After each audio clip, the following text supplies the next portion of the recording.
अमरपुर नाम के एक गांव में विमल हलवाई अपने 2 छोटे बच्चों और बीवी के साथ रहता है। विमल की पत्नी ज्योति भूत प्रेत जादू टोने में बहुत माना करती थी।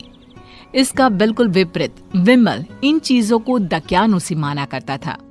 रोज की तरह विमल अपने मिठाई की दुकान जाने के लिए निकलने की हड़बड़ी में होता है। मैं निकलता हूँ ज्योति, देरी हो जाएगी, दुकान भी खोलनी है मुझे। अजी ध्यान से, आज अमावस्या है। रास्ते में कोई कपड़ा या कुछ भी गिरा हो तो उसे लांग मत दीजिएगा, बगल से चले जाइएगा। अरे ऐसे तो तुम मुझे पागल ही कर दोगी क्या? हाँ, मैं नीचे देखकर चलूं कि सामने से कोई गाड़ी घोड़ा आकर मेरे ऊपर से चला जाए? दोनों हालत में तो मेरी ही मौत है। अरे क्यों सुबह सुबह इतनी अपसुगनी बातें कह रहे हो जी? मेरे गांव में तो ऐसा आंखों के सामने होता हुआ देखा है मैंने, इसीलिए कहती हूँ, वरना मुझे क्या, पड़ोसी को तो नहीं कहना चाहती मैं। पति हैं आप मेरे, इसलिए बोल रही हूँ। विमल अपनी मिठाई की दुकान चला जाता है। दुकान पर पहले से ही ग्राहकों की लंबी लाइन लगी हुई थी। ये लो, वहाँ ज्योति अमावस्या को लेकर परेशान है और आज तो हमेशा से ज्यादा ही लंबी लाइन लगी पड़ी है। अच्छी खासी बिक्री होगी आज। विमल दुकान खोलता है। एक के बाद एक ग्राहक उसकी दुकान पर मिठाई ले रहे होते हैं। तभी गांव की एक बूढ़ी औरत विमल से कहती है, जिस तेजी से बिक्री हो रही है, कहीं किसी की नजर ना लग जाए, नींबू मिर्ची टांग ले। अरे क्या चाची तुम भी, ये सब नजर बजर कुछ नहीं होता है। कैसे लोग हैं मेरे आसपास। अपनी दुकान से शाम को विमल हंसते कूदते वापस घर आता है। हाँ, आज तो अच्छी खासी बिक्री हुई है। एक महीने में जितनी बिक्री होती है, एक ही दिन में आज उतने पैसे कमा लिए मैंने।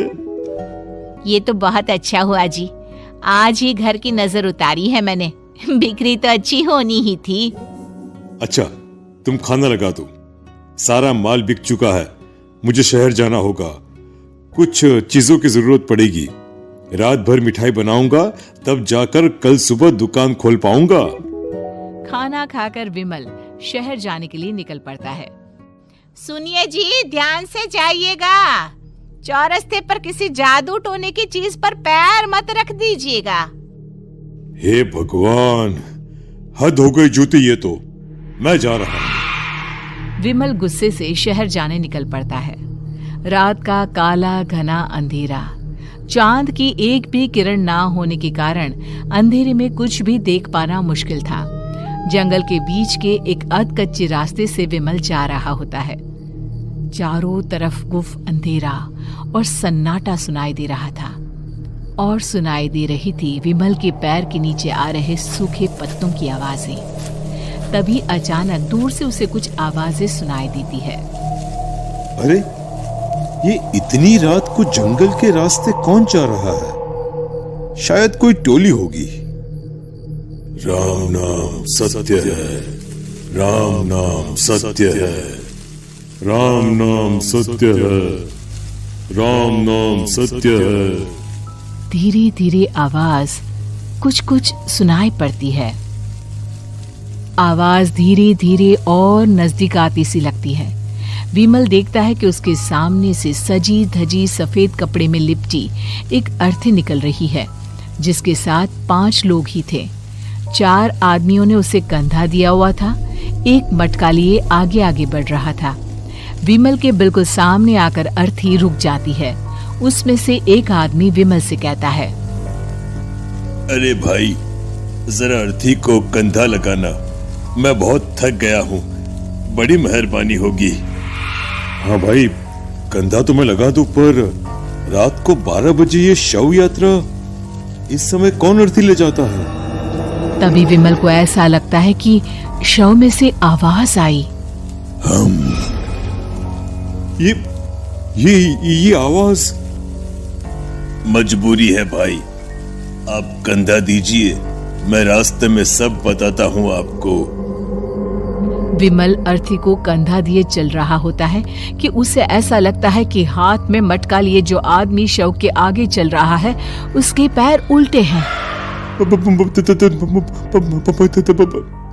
क्या हुआ भाई, हकला क्यों रहे हो?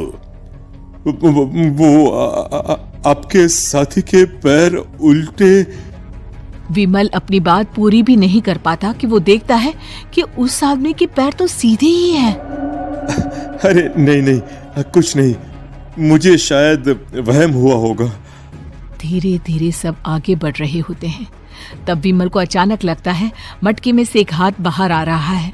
विमल घबरा जाता है। इसके पहले वो कुछ बोल पाता, कल्लू कहता है, मेरा नाम कल्लू है। हम 6 दोस्त थे, जिसमें से एक को तो तुम सोया हुआ देख रहे हो। इतनी पक्की दोस्ती थी कि जैसे हम सब सगे भाई हैं। पर किस्मत का कोई क्या कर सकता है। आज से 4 साल पहले एक नदी में हम सब नहाने गए थे, जिसमें डूबकर राजेश की मौत हो गई। किसी मजबूरी के कारण हमें उसकी अर्थी को रात को ही शमशान घाट ले जाना पड़ा। हम 5 उसे ले जा रहे थे। 4 साल पहले आप 5 में मैं कुछ समझा नहीं। मंकू अपनी गर्दन पीछे घुमाकर अपनी आंखें बड़ी बड़ी कर विमल से कहता है, अरे भाई, पूरी कहानी खत्म होने दो, फिर बीच में बोल लेना, ठीक है? तभी रास्ते में एक हादसे में अपने दोस्त के साथ हम सभी मर गए। वो सामने देखो, हमारा दोस्त। विमल सामने देखता है। उसे दिखता है कि एक ऐसा आदमी जिसका शरीर कई जन्मों से पानी के अंदर रहने के कारण सफेद पड़ गया है। उसकी आंखें बाहर की ओर निकली हुई थी। फिर ये अर्थी किसकी है? अर्थी के साथ के लोग अर्थी को नीचे रखते हुए एक साथ विमल की ओर देखते हुए कहते हैं, तुम खुद ही देख लो। विमल शव पर से सफेद कपड़ा हटाता है। शव की जगह खुद को ही देखकर विमल के होश उड़ जाते हैं। वो शव विमल की ही थी। पलक झपकते ही विमल उस अर्थी की जगह पर होता है। 6 के 6 दोस्त उसी तरह अर्थी को उठाकर चलने लग जाते हैं। राम नाम सत्य है। राम नाम सत्य है। राम नाम सत्य।